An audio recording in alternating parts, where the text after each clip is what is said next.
All right. So the learning code, the God code is this. It's Socratic method. Ask questions, 100%. Never talk, always ask questions. The second one is an open mind. Keep an open mind ready to receive information. And the third one is listen to learn. And that is it. It's just Socratic method. If you are going to talk, do so in a question. And when they answer you, listen to learn. Keep an open mind. You have to assume the role of, I don't know. You have to fully step into the mindset, I don't know. The minute we become determined that we're right, as soon as we start to think right and wrong, we close our minds. The words, I don't know, opens them up. So saying things like, oh, I know I'm right, or I know the news is wrong, or I know, that right there is actually closed-minded. You have said, I'm not learning anymore, and you're not budging. But by Socratic method, that is asking questions always, no matter what, opening your mind and listening to learn, you reverse that, and you can start expanding your perspective. But you stay closed-minded in one perspective by refusing all other alternatives. And then you open up your mind and you can expand it to reach out to a different perspective.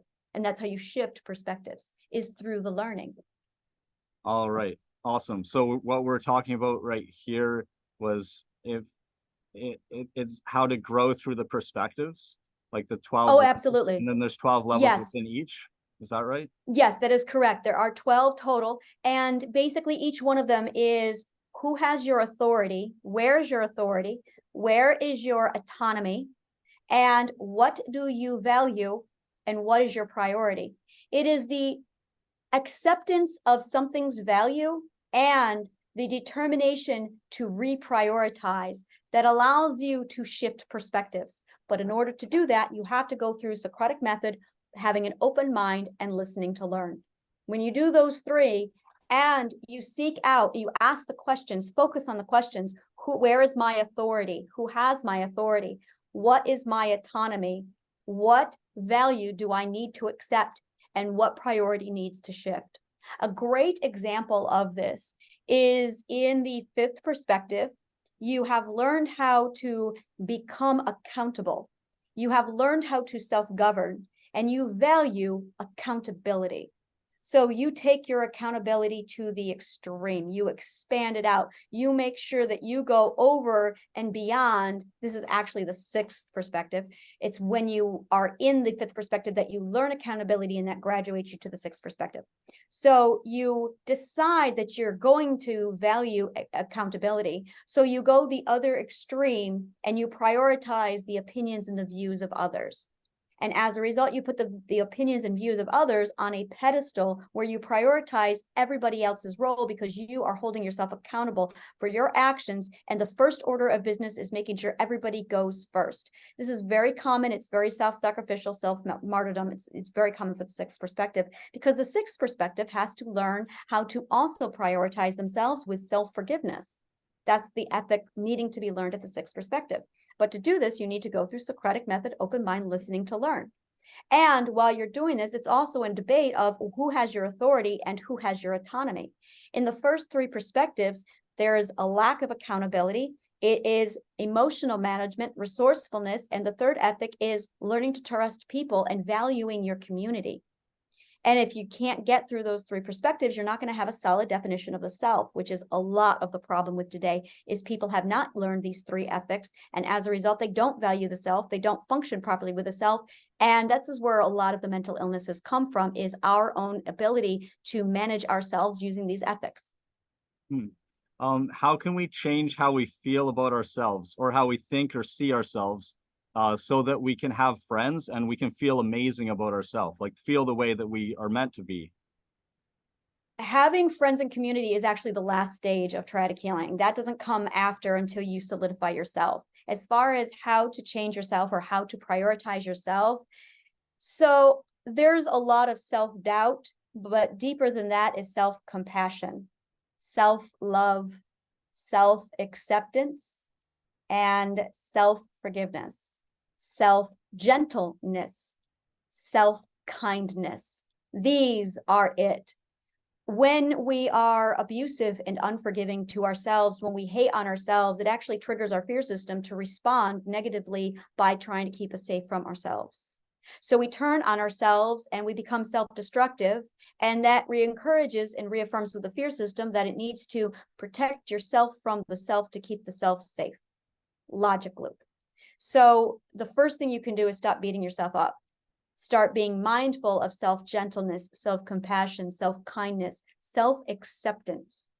And there's going to get to a point where a lot of people just hate themselves. Really, they hate themselves. Why do you hate yourself? What have you done that's so unforgivable? That's really the big question. In order to answer these questions, you need to basically be okay with being abandoned. You have to be okay with being rejected. You have to be okay with growing and change, because there are fears from abuse that teaches us that everything is conditional love and conditional belonging. So that if you want to grow, if you grow, you're going to lose where you belong. That's one of the threats with going through the stages of growth, is we've been taught that if you act different, your different perspective threatens my perspective. Therefore, if you grow, you're not going to be wanted. So I have to now choose between growing and having a family. Now your survival is on the line. Right, It but all that's comes a back fallacy, to, though. It's a fallacy, right? That other people's perspectives threaten our own, because it's not true. yeah, no, that's not true. No, it's absolutely not true. That's what we think it is, though.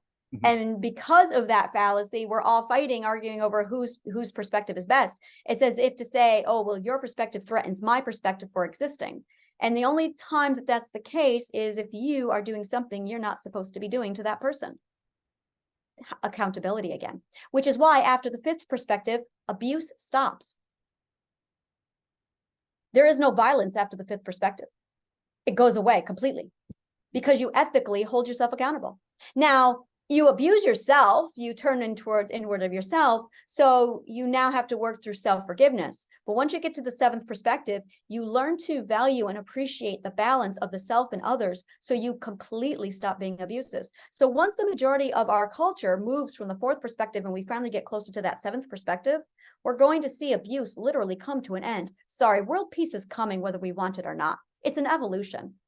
And that's what we're doing. We're just evolving to this next stage. We are currently in the fourth perspective and we're moving to the fifth perspective. That's all that's happening. That's why everything's chaotic.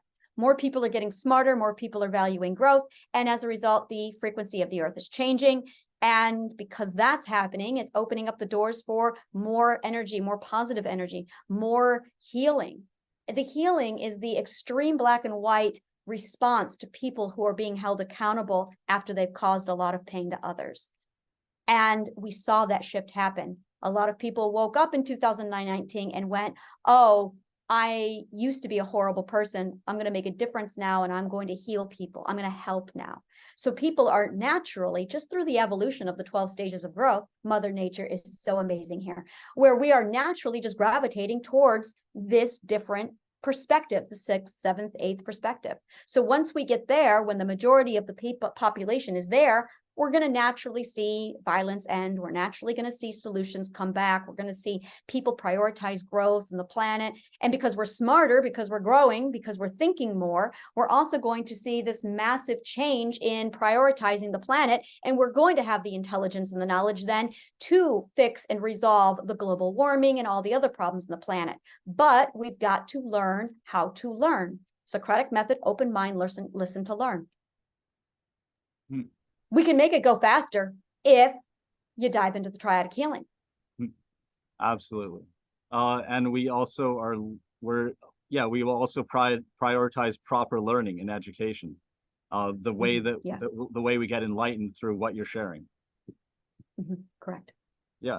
And you have a healing garden for magical adults. Where do people learn about that? Yeah. They can go to annashealinggarden.org. annashealinggarden.org. That's my website.